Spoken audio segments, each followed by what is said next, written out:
Hey Earthlings, welcome back to my channel. In this video, I'm going to be talking about how you can heal your past so you can have a better future.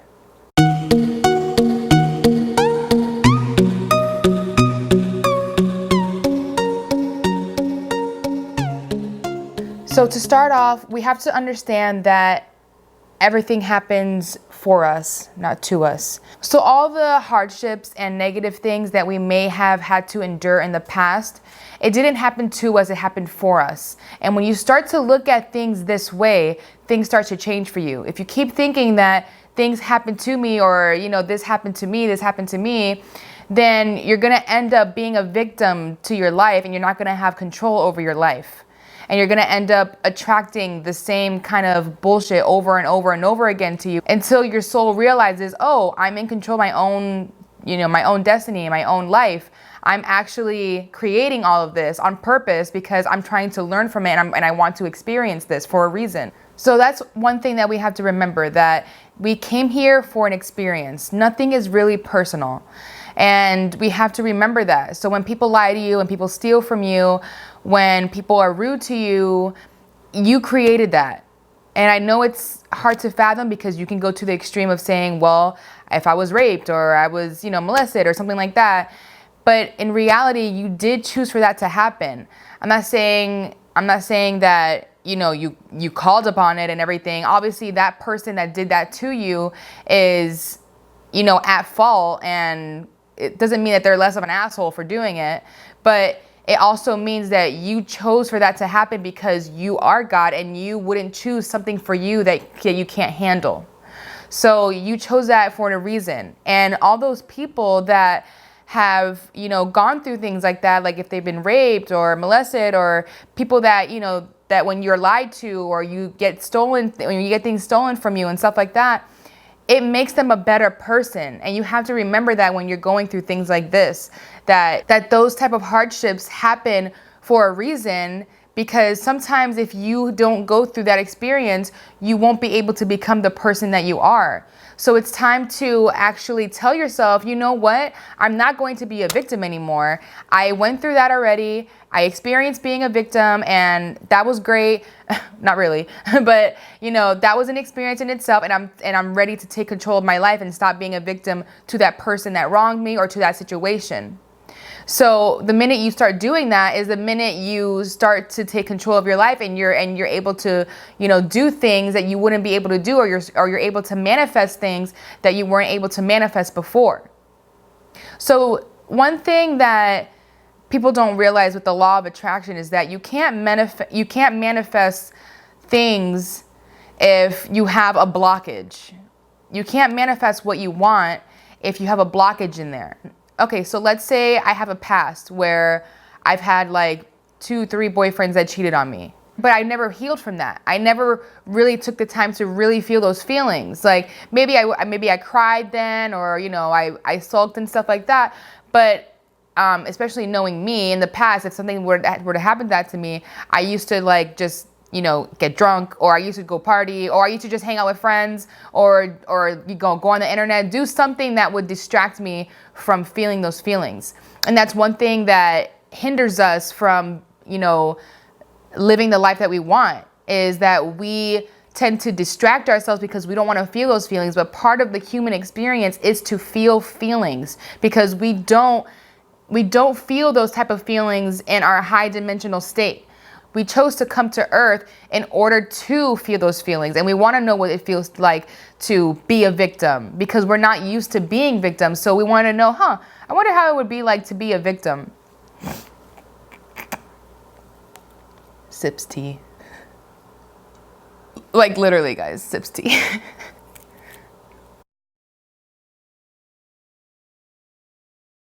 And that first step is crucial, is knowing that you are not a victim, and that you are in control of your own life, and you created this on purpose for yourself. When you start to claim that and say that, that's when things automatically start to shift for you. And you might not feel it right then and there, but you're going to realize later, wow, the minute I thought that, things started to, go into a spiral, an organized spiral, a good spiral. So then you're able to manifest things and you're able to have more control over your life and the things that you want to happen for you. Trauma doesn't always have to be something so, crucial, like an overdose or like a rape or something. It doesn't have to be something that big. Micro traumas are just important as huge traumas like that. Through this self-awareness journey of mine, I realized that I hold on to micro traumas more than I do huge traumas. Like there's some huge traumas that I have, but like I've healed from those, but it was easier for me to heal from those because I've always been an emotional person. I was kind of raised to not feel my emotions so much. So when big traumas would happen, I would go crazy and I would be so angry and I would cry and I would sleep all day, but I was fully feeling those feelings, and that's a good thing. So I wasn't holding on to those traumas as much as I would the micro traumas. So micro traumas could be something as you holding in resentment toward your parents for being too strict growing up, or it could be, your parents lied to you, or it could be your friend lying to you one time, or it could be, your boyfriend in high school cheating on you and you haven't fully feel those feelings and you haven't been able to heal from it because you haven't felt those feelings. And because you haven't healed from that, you keep attracting the same kind of relationship over and over again because your soul is trying to experience that. So the moment you take ownership and say, I created that and I'm not a victim to that, is the moment you start to, let go of that. Let's say, one day you have a random memory of that trauma. That is your chance right there to fix it. Ask yourself, why am I feeling this way? Why am I remembering this? Like this is a long time ago. Like, why am I still holding on to this? And if it's coming up for a reason, everything happens for a purpose. So memories are there for you so you can heal from them. And so that you can, observe it and let it go. This is also why flashbacks are also so important. If you have a flashback, that is your chance right there to heal from that. So the moment you have a flashback, close your eyes, and if you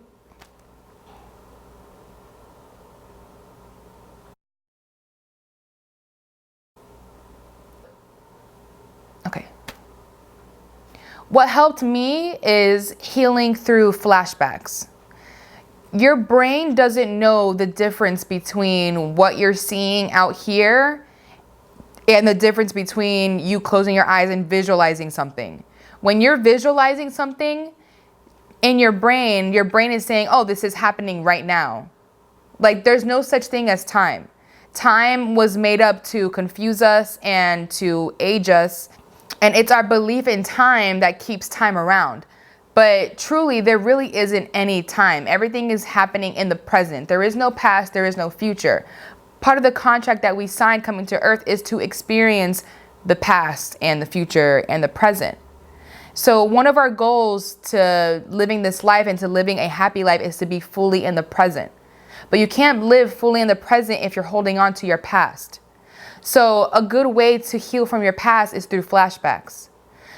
So a technique that I've been using that has helped me tremendously and to not hold resentment and to see the better things in life is, as I'm falling asleep, or if I do a quick meditation and let's say a memory pops up, which is a flashback.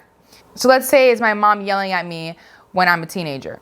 I can go into that memory and instead of remembering it the way it was, this is what I do. I visualize time stopping and I see my mom and I see my teenage self and yelling at each other.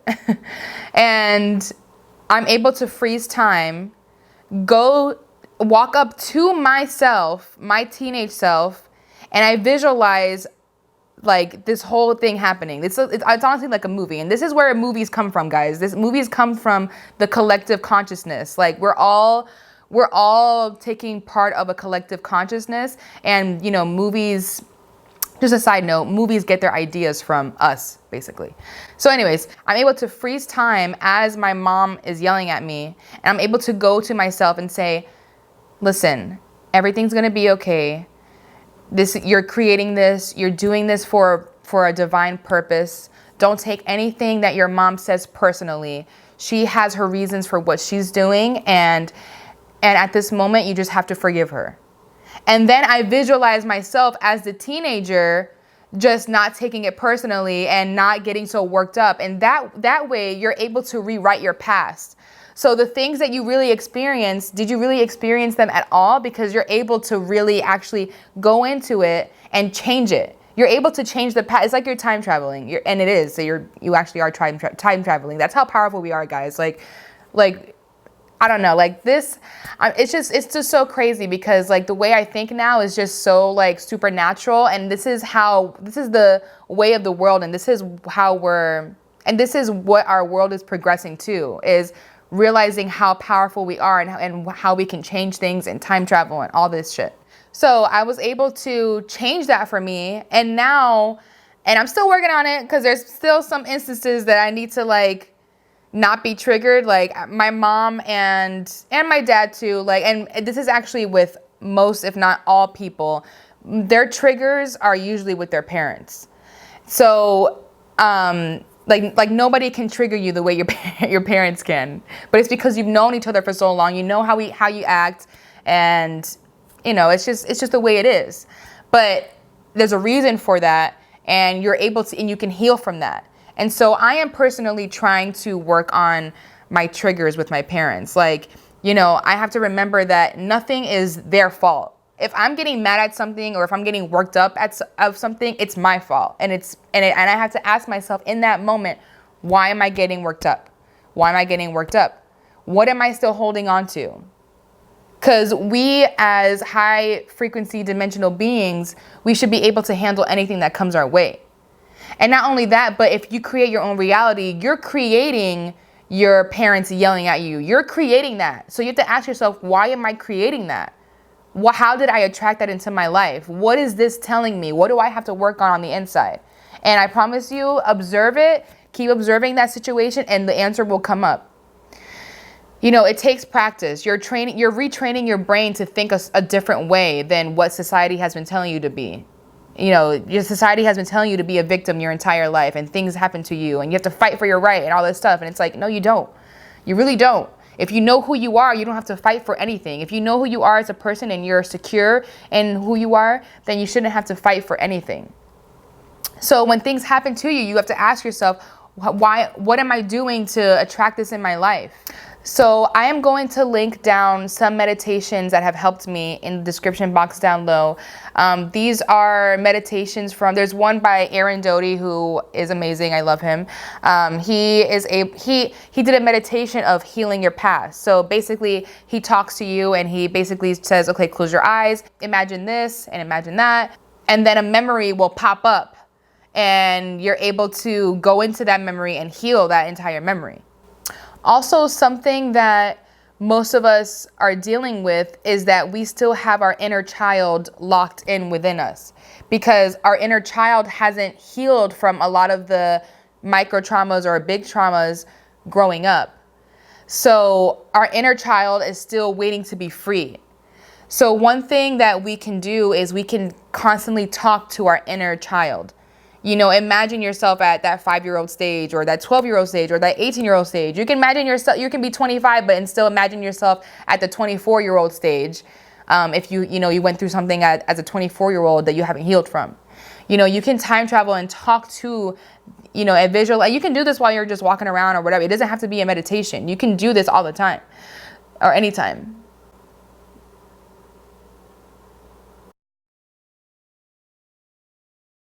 So you can talk to your inner child and tell her, hey, you are loved. You created this, and just know that everything is going to be okay. But you have to talk to them in the way that they would understand. So maybe my 6-year-old or 7-year-old self might not understand that I created this, So you have to talk to them in a way that your 7-year-old or 8-year-old version of you would understand. And, I always visualize myself giving my inner child a hug and just saying, I love you. You're doing great. Keep on pushing. And then you start to rewrite your history when you do this, when you show your inner child more love, or your past versions of yourself more love. So let's say you're trying to manifest money. So this is a good example. So and this could be like a micro trauma depending on your situation. I know growing up that when, it's normal for parents to argue, but I know that growing up, one of the main things that my parents would argue about was money. So, growing up, that would usually be the main thing of their, like, the center of their arguments. So if they're arguing about money and I'm witnessing that, I start to develop this belief about money of that I'm broke, or, we don't have enough money for this and we don't have enough money for this. And I've tried to manifest money for so long in my life, but I was blocking myself from manifesting money because I started to realize that I truly don't love money. I grew up, and it is subconscious, So subconsciously, I had this belief of that I'm not worthy of money, that, money doesn't come easily and frequently to me. And I didn't realize this until actually I was listening to a podcast of another spiritual guru, and he was saying, like, you have to look at your relationship with money first, because you can't manifest something if you're blocking it, if your beliefs are blocking it. And it was something that was rooted in with me, and I didn't know I had that belief.